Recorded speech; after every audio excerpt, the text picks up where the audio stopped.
Hi. It's been a while. No, that's not the way I want to start this. Chat, ladies, gentlemen, everything else in between, and outside of that,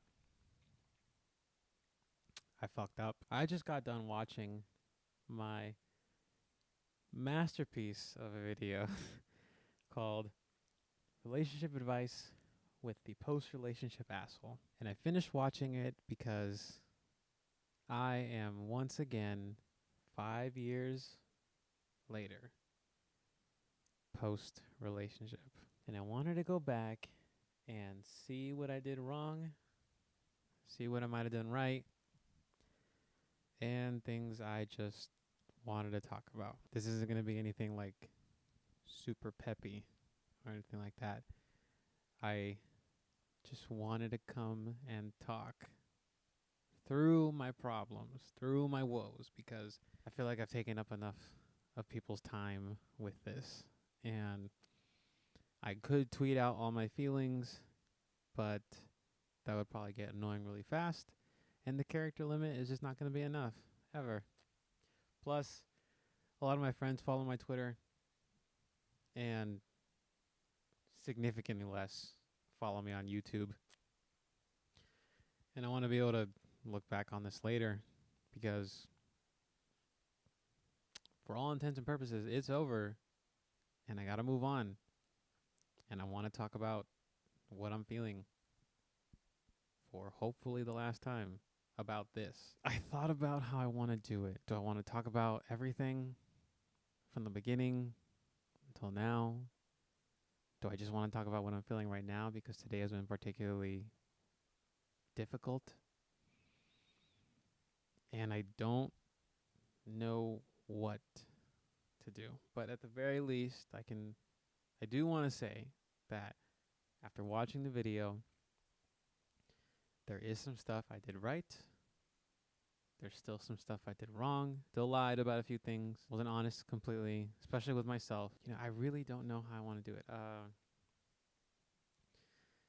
Because I watched the video and I'm just rambling. That's pretty much what this is going to be about for me mostly. I just want to ramble and talk.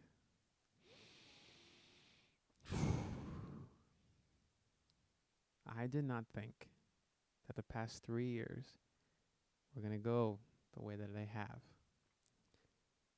I just started talking to someone who I knew from community college and then shared an album recommendation. And then from there, it just grew. It just grew. Kind of rough in the beginning because I was looking for a relationship and they were just probably just looking for friends. I I don't know. I might get some of the details wrong and some interpretations wrong because this is so long ago. And for that first year or so, like, it would be fair to say that I made my move based out of jealousy. I wish I hadn't. That's me going back to referring to me not being honest with myself and my feelings. I had obviously those feelings. I just didn't act on them until it was too late. In a lot of these cases, it was too late, and I tried to do it anyways. So we had a relationship after the first time, and it didn't go. It was going well. It just, unfortunately, I broke it off due to some problems I had. We got back together because they said that they would fix those problems, and I believed them. But unfortunately, again, I decided to break it off because I didn't think that there was a future. But, looking back, things were going really great. But it was something in me that, again, I didn't want to be honest with. I was probably afraid or wondering to myself, what does love feel like? Is this it? Is this who I'm falling in love with? I wasn't honest with myself. And then I broke it off. And we got back together again, but it's just, and then one more time, this more recent, well, not actually not of more recent time, but like, I made this bold gesture. I went to their house. I know, big, in all in all other circumstances, in all other situations, big mistake to just show up to an ex's house, you know, with a big, bold gesture. I say big and bold, but it was me in a well dressed combination of clothes and a bouquet of flowers. You know, in all other circumstances, you should never do that. You know, I just let's talk a little bit about today. Today, really difficult. I thankfully was able to contact a friend of mine. She helped calm me down from what I probably was a small panic attack. You know, today I saw that their post count went down significantly. And because I'm still so obsessed with them, not like the, well, I was going to say not in an unhealthy way, but let's be real. It's all fueled by unhealthiness and delusion. And I probably knew at some point it was going to happen in the first place, but you know, actually seeing it happen was not something that I wanted to see. And the funny thing is that I blocked them because this was the only way I was going to be able to get over it. I didn't trust myself to not look at their stuff, not try and contact them because I knew I was going to slip up. I knew I was going to fuck it up. You know, today that happened. Hence why I said today's difficult. I saw a tweet that they made where they said, you know, everyone who's ever confessed their feelings for them has always accompanied it with some sort of expression of frustration or feeling of difficulty in the process of loving them. And the bad idea I came up with in a moment of emotion was I decided to call them and I left 2 voicemails. That's not what you're supposed to do. You're not supposed to call them and leave 2 voicemails, both 3 minutes each. You're not supposed to do that. In those voicemails, I mostly just talked about the tweet and how they are not impossible to love because the post just says, I'm sorry if someone you loved caused you to feel like you were hard to love or not worth it. Something like that. As I am today, and as I have been for the past year, I like to think I tried as much as I could to make them feel loved. And I know that is very skeptical to believe because it's just one side and I'm the person who fucked it up. But with all sincerity, I think I did what I could to make them feel loved and worthy of it. At the beginning of 2020, because that's when this all started, I cannot fully say that I made that effort. And I didn't take things seriously as I should have. So I left those voicemails and mostly just rambled about how much they are worth it. And that I apologized if I made them feel like it was difficult for them to be loved because they're not difficult to love. I know everybody says this about their partner or maybe ex-partner now, like ex-partner now, but they are one of a kind. You feel free to take this and use it on someone you love. But I one time said to them that if you took everything in the universe and you tried to do this all over again, or even just took everything in the universe and try to replicate this person, you couldn't do it. They are the kindest, sweetest, empathetic, and loyal, the most loyal person I probably have ever met. I know as the video at the end of it says, you know, I fucked it up. Don't fuck it up, but I fucked it up. You know, they would tell me that I miss the version of them that was, you know, happy and plucky because they wanted me to like them. And that, you know, what if I'm just doing this just because it's comfortable? But in reality, it's the most uncomfortable thing I've ever done. The more comfortable thing would have just to been single and to meet other people. But I didn't want that. I didn't want to be comfortable. I wanted, well, there's an argument to be made that it's uncomfortable to be single and, deal with the pain like I'm dealing with now. But in my eyes, the more uncomfortable position was to work at it, because there's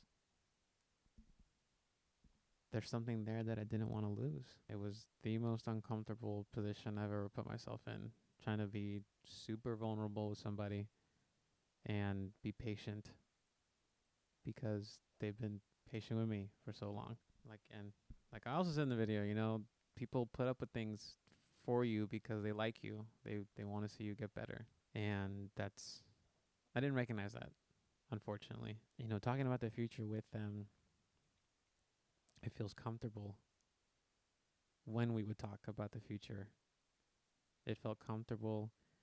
It felt like something I was looking forward to doing. When I got back from Japan, I said I was home.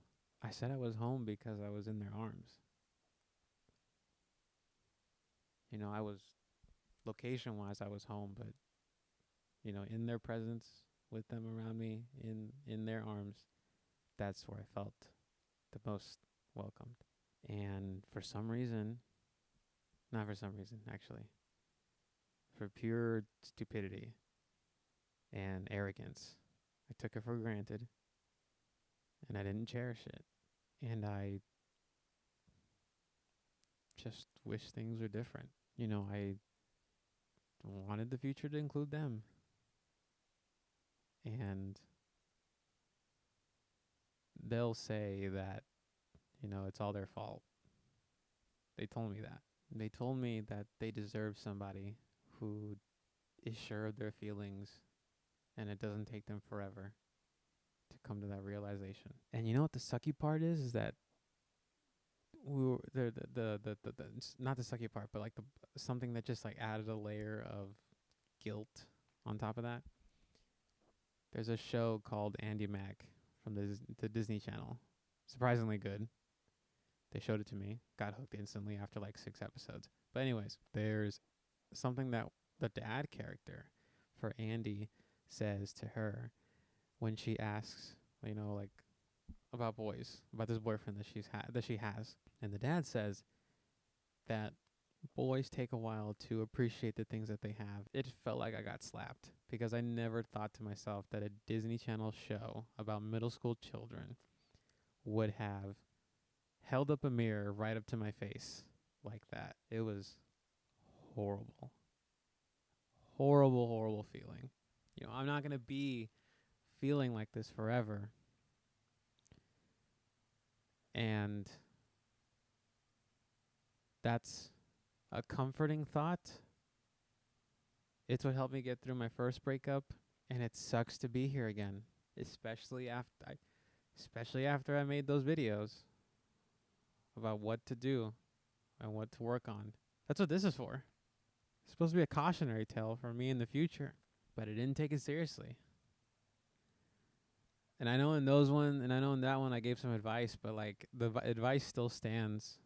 The only thing I kind of wish I would reword in there is there's this thing, and I only learned this after this relationship, is that there is a concept, there is a reality of asexuality.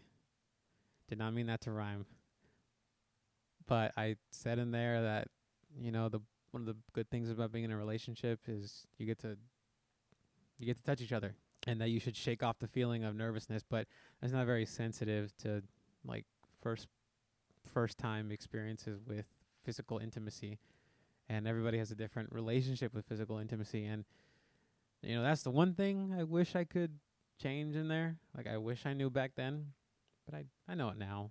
Oh, that's another thing. I wasn't as I could have been way more understanding about that. I struggled a lot with that. I was not ready for it.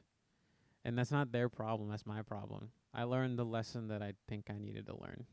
If you want to be with somebody, be with them. Don't wait. Don't put people through. Don't make people jump through hoops. I mean, if it takes you time to develop feelings, develop those feelings, but be sure about them. Don't second guess them. You want to be with somebody, be with them, and be decisive.